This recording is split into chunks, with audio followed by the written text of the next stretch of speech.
আমার সংসারের ঘরের রান্না খইরা খইরা আগুনের উত্তাপে ধীরে ধীরে ফুরাইয়া ফেলা কালশিটে দাগ পড়া তোমার হাতটাকে আমি ভালোবাসি। এত যে সুন্দর কইরা তুমি ঘর গোছাও, কই তোমারে তো কোনোদিন গোছাইলা না। ছোটবেলায় একখানা প্রজাপতি দইরা আনছিলাম আমি।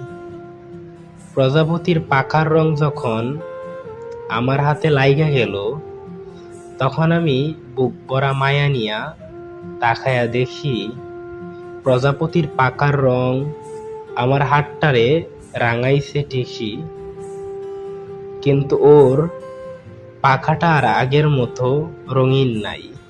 বড় হইয়াও আমি এক প্রজাপতি ধরলাম। ছোট্ট খালে রাইতের বেলায় না বুইজ্জা জোনাক পোকা ধইরা আমি সাদা কৌটায় ভইরা রাখতাম। জোনাক পোকাগুলো সারা রাত আলো দিয়া দিয়া এককালে ক্যান্ত দিত চিত হইয়া উল্টায়া মরার মাধ্যমে।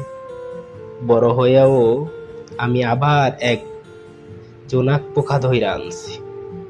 এই যে প্রজাপতি, তুমি আমার সংসারে এত রং ছড়াইলা, এত রং ছড়াইলা, এই রং তোমার নিজেরই তো। সংসার আমার সেই সাদা কৌটাই। এই যে জোনাক, তুমি আমার সংসারে এত আলো ছড়াইলা, এত আলো ছড়াইলা, এই আলো তোমার নিজেরই তো।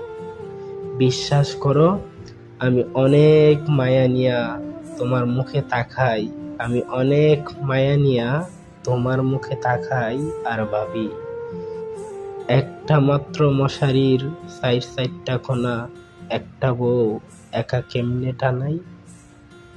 সংসার আমার সেই সাদা কৌটাই। এই যে জোনাক, তুমি আমার সংসারে এত আলো ছড়াইলা, এত আলো ছড়াইলা, এই আলো তোমার নিজেরই তো, এই আলো তোমার নিজেরই তো।